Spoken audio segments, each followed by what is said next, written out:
ಸರ್ಕಾರ ವಿಫಲ ಆಗಿದೆ. ನೋಡಿ, ಮೇಲೆತ್ತಿ ಫಸ್ಟ್ ಸರಿ ಏನೇನು ಬೇಡಿಕೆ ಕೇಳ್ತಾ ಇರ್ತಾರೆ ಅವರ ಡ್ಯೂಟಿ. ನಾವು ಬೇಡಿಕೆಯನ್ನ ತಪ್ಪು ಅಂತ ನಾವು ಯಾರು ಸರ್ಕಾರ ಹೇಳಿಲ್ಲ. ಬಟ್ ಅವರು ಸರ್ಕಾರದ ಪೊಸಿಷನ್ ಎಲ್ಲ ಕೂಡ ಗಮನ ಇಟ್ಕೊಳ್ಬೇಕು. ಚೀಫ್ ಮಿನಿಸ್ಟ್ರು, ಟ್ರಾನ್ಸ್ಪೋರ್ಟ್ ಮಿನಿಸ್ಟ್ರು ಇಬ್ಬರು ಅವ್ರಿಗೆ ಸಹಾಯ ಮಾಡಬೇಕು ಅಂತ ಮತ್ತೆ ಪರಿಸ್ಥಿತಿ ಅರ್ಥ ಮಾಡ್ಕೊಳ್ಬೇಕು. ನೀವೆಲ್ಲ ನಾಗರಿಕರಿಗೂ ನಾವೆಲ್ಲ ಗಮನ ಇಟ್ಕೊಳ್ಬೇಕಾಗ್ತದೆ.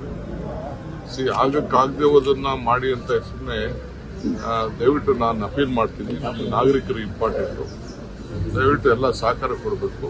ನನಗೆ ಕೆಲವು ಡ್ರೈವರ್ಸು, ಕಂಡಕ್ಟರ್ಸು ಡ್ಯೂಟಿ ಕೂಡ ಬಂದಿದ್ದಾರೆ. ಅವ್ರಿಗೆಲ್ಲ ನಾನು ಅಭಿನಂದಿಸ್ತೇನೆ.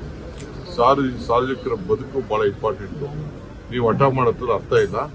ಖಂಡಿತ ಏನಾದ್ರು ಸಹಾಯ ಮಾಡೋದಾದ್ರೆ ಮುಖ್ಯಮಂತ್ರಿ ಖಂಡಿತ ಮಾಡ್ತಾರೆ. ಇದನ್ನ ಅರ್ಥ ಮಾಡ್ಕೋಬೇಕು. ದಯವಿಟ್ಟು ಸಹಕಾರ ಕೊಡಿ ಅಂತ ನಾನು ಅಪೀಲ್ ಮಾಡ್ತೀನಿ. ಕೋರ್ಟ್ ಕೂಡ ಒಂದಿನ ಮುಂದೆ ಹಾಕಿ ಅಂದ್ರೂ ಕೂಡ ಕೆಲವರು ಬಂದು ಕಂಪ್ಲೀಟ್ ಆಗಿ ಸ್ಟ್ರೈಕ್ ಮಾಡಿದ್ದಾರೆ ಬೇರೆ ಜಿಲ್ಲೆ. ಅದನ್ನೇ ಹೇಳ್ತಾರೆ ನೋಡಿ, ಅನ್ನೆಸೆಸರಿ ನಾವು ಕಾನೂನಿಗೂ ಗೌರವ ಕೊಡೋದಿಲ್ಲ, ಹಠ ಮಾಡೋದು ಇದೆಲ್ಲ ದಯವಿಟ್ಟು ಮಾಡಬಾರ್ದು ಅಂತೇಳಿ ನೀವು ಎಲ್ಲ ಸಮಾಜ ಸೇವೆ ಮಾಡಬೇಕು ಅಂತ ಬಂದಿರೋರು.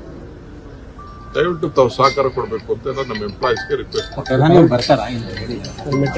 ನನಗೆ ಈಗ 10ನೇ ತಾರೀಕು ಬರ್ತೀವಿ ಅಂತ ಮೇನ್ ರೈಲ್ ಇದೆ, ಆಮೇಲೆ ಮೆಟ್ರೋಗೂ ಬರ್ತೀವಿ ಅಂತ ನನಗೆ ಮೆಸೇಜ್ ಬಂದಿದೆ.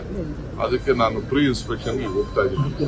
ಏನು ಅಂತ ಯಾಕೆಂದ್ರೆ ಎಲ್ಲೋ ಲೈನ್ ಅನ್ನು ಇನಾಗ್ರೇಟ್ ಮಾಡ್ತೀವಿ ಅಂತ ಹೇಳಿದ್ದಾರೆ. ನಾವು ಹಿಂದೆ ಅವ್ರಿಗೆ ಹೇಳಿದ್ರು, ನಾವು ಚೀಫ್ ಮಿನಿಸ್ಟರ್ ಕೂಡ ಅವ್ರಿಗೆ ಬರೆದಿದ್ರು.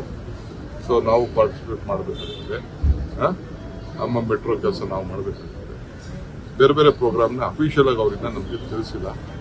ಬಟ್ ಬರೋದು ಹೇಳಿದ್ದಾರೆ. But time to time programs, ಬೇರೆ ಬೇರೆ ಪ್ರೋಗ್ರಾಮ್ಸು ಇದೆ. ರೆಗ್ಯುಲರ್ ರೈಲ್ವೆನೂ ಇದೆ, ಅವ್ರ ಪಾರ್ಟಿ ಪ್ರೋಗ್ರಾಮು ಇದೆ, ನಮ್ಮ ಪ್ರೋಗ್ರಾಮು ಇದೆ, ಎಲ್ಲ ಇದೆ. ಅದರ ವಿಸಿಟ್. ನ್ಯೂಸ್ ಫಸ್ಟ್ ನಿರ್ಭೀತಿಯಿಂದ ನಿಮ್ಮ ಪರವಾಗಿ.